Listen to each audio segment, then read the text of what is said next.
దేవుని స్తోత్రములు. ఈరోజు దేవుని యొక్క వాగ్దానము 1 రాజుల గ్రంథము 5వ అధ్యాయము 4వ వచనము. నా దేవుడైన యెహోవా నలుదిశల నాకు నెమ్మది దయచేసి ఉన్నాడు.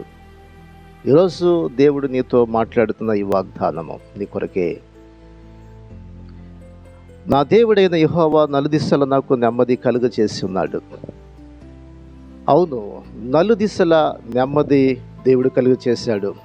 ఈరోజున మన ఎటు చూసినా కానీ మన జీవితంలో అనేకమైనటువంటి పోరాటాలు, అనేకమైన సమస్యలు మనం ఎదుర్కొంటూ ఉన్నాం. ఇక్కడ సొలొమోను మాట్లాడుతున్నాడు. తన తండ్రి అయిన దావీదు, దేవుడైనటువంటి దావీదు తన యొక్క శత్రువులందరినీ కూడా దేవుడు అతని పాదముల కింద అణిచివేసినాడు. మరి హీరాను రాజుకి ఈ విధంగా మరి సొలొమోను మాట్లాడుతున్నాడు. ఆ తండ్రి కాలంలో ఎటు చూసిన యుద్ధాలే, ఎటు చూసిన పోరాటాలే. అయితే ఆ తండ్రి తన యొక్క పాదముల కింద శత్రువులను దేవుడు అణిచివేశాడు. ఇప్పుడు దేవుడు నాకు నలుదిశల నెమ్మది కలుగచేశాడు. ప్రియ సహోదరుడ, సహోదరి, ఈరోజు నీ చుట్టూ కూడా అనేకమైన సమస్యలు, శోధనలు నిన్ను వెంటాడుతున్నాయా, నిన్ను బాధిస్తున్నాయా? మరి నీ యొక్క బిడ్డల యొక్క కాలంలో అటువంటి పరిస్థితులు రాకోకుండా ఒక తండ్రిగా నీవు ఈ లోకంలో సమస్యలను ఎదుర్కొంటున్నావు. అనగా ఆర్థికమైన పరిస్థితులు, మరి అనేకమైన ఇబ్బందులు, శోధనలు, సమస్యలు మనకు వచ్చినప్పుడు వాటిని దేవుడు జయించే శక్తి దేవుడు మనకిస్తాడు. దావీదుకు ఉన్నటువంటి గొప్ప పోరాటాల్లో దేవుడు సహాయం చేశాడు.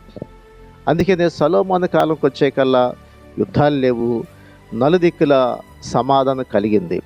కాబట్టి దావీదు శత్రువులందరూ కూడా నిర్మూలన చేశాడు. తన యొక్క రాబోయేటువంటి రాబో దినాల్లో ముందు యొక్క ఆలోచన కలిగి తన కుటుంబాల మీదకి, తన బిడ్డల మీదకి ఎటువంటి సమస్యలు రాకోకుండానే ముందుగానే వాటిని అణిచివేసినట్లుగా కనిపిస్తూ ఉంది. అంతేకాకుండా దావీదు తన జీవితంలో దేవుడైన యెహోవా మందిరాన్ని, ఆయన నామ ఘనతకు ఒక మందిరం కట్టాలని ఆశించాడు.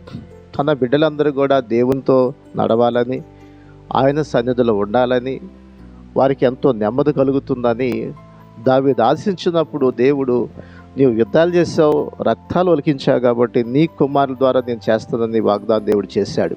కాబట్టి సొలొమోను ద్వారా దేవుని మందిరాన్ని కట్టించినాడు. దేవుని ఆరాధించడం ప్రారంభమైంది. దేవునికి ఒక మందిరం కట్టబడింది. దేవుని సన్నిధికి ప్రజలు రావటం ప్రారంభించినారు. దావీదుకు ఉద్దేశం ఏంటంటే, తాను, తన కుటుంబం, తన బిడ్డలందరూ కూడా దేవుని మందిరానికి వెళ్ళి దేవుని ఆరాధించాలి. అప్పుడు దేవుడు మనకి నెమ్మది, సమాధానం, శాంతినిస్తాడు. అలాగే అందుకనే సొలొమోను అంటున్నాడు, దేవుడు నలుదిక్కుల శత్రువులు లేకోకుండా దేవుడు నెమ్మది కలుగు చేశాడు. దావీదు 40 సంవత్సరాలు పరిపాలన చేసినప్పుడు అన్ని యుద్ధాలే. కానీ సొలొమోను కాడికి వచ్చే కాలం 40 సంవత్సరాలు ఎటువంటి యుద్ధాలు లేకోకుండా నలుదిశలు అతనికి నెమ్మది దేవుడు అనుగ్రహించినాడు. ఈ రోజున నీ జీవితంలో కూడా అనేకమైన పోరాటాలు, సమస్యలు ఎదుర్కొంటున్నావా? అయితే దేవుడు నీకు గొప్ప విజయాలు కలుగు చేస్తాడు. సాతాను నీ కాళ్ళ కింద శత్రువుని సాతాన్ని అణిచివేస్తాడు. నీ బిడ్డలకు, నీకును దేవుడు సమాధానం కలుగు చేస్తాడు. ఈ వాక్యము, ఈ వాగ్దానం దేవుడు నీకు కొరికిస్తున్నాడు. చిన్న ప్రార్థన చేద్దాం. దయచేసి అందరూ కూడా కళ్ళు మూసుకోండి. పరిశుద్ధుడా, ప్రేమగల తండ్రి, గొప్ప దేవానికి వందనాలు చెల్లిస్తున్నాం. ఈ సమయమందు ఈ వాగ్దానంగా మాతో మాట్లాడుతున్నందుకు వందనాలు చెల్లిస్తున్నాం. ప్రభువా నాయన, నలుదిశల, నలుదిక్కుల నెమ్మది కలుగు చేశావు. సొలొమోను కాలంకి వచ్చే కల్లా దావీదు ఎన్నో పోరాటాలు, ఎన్నో యుద్ధాలు అతని జీవితంలో పోరాడినాడు. తన కుమారుడి కాలంకి వచ్చే కల్లా ఎంతో నెమ్మది ఇచ్చినావు ప్రభువా. అందుని బట్టి వందనాలు. ఈ రోజున అనేకమైన సమస్యలు, శోధనలు కుటుంబాల్లో ఎదుర్కొంటున్న ప్రతి ఒక్కరు కూడా నెమ్మది, శాంతి, సమాధానం దయచేయండి. ఆర్థికమైన సమస్యలు, అనారోగ్యమైన సమస్యలు ఉంటే వాటికి స్వస్థత దయచేయండి. ఆర్థికమైన ఇబ్బంది ఉంటే వారికి విడుదల దయచేయండి. ఈ రోజున కుటుంబాల్లో, అనేక ఉద్యోగాల్లో, వ్యాపారాల్లో, చేతి పనుల్లో, వారు చేస్తున్న పనుల్లో గొప్ప విజయాలు కలుగచేసి దీవించి ఆశీర్వదించి సహాయం చేయమని యేసు నామమున అడుగుచున్నాం తండ్రి. ఆమేన్.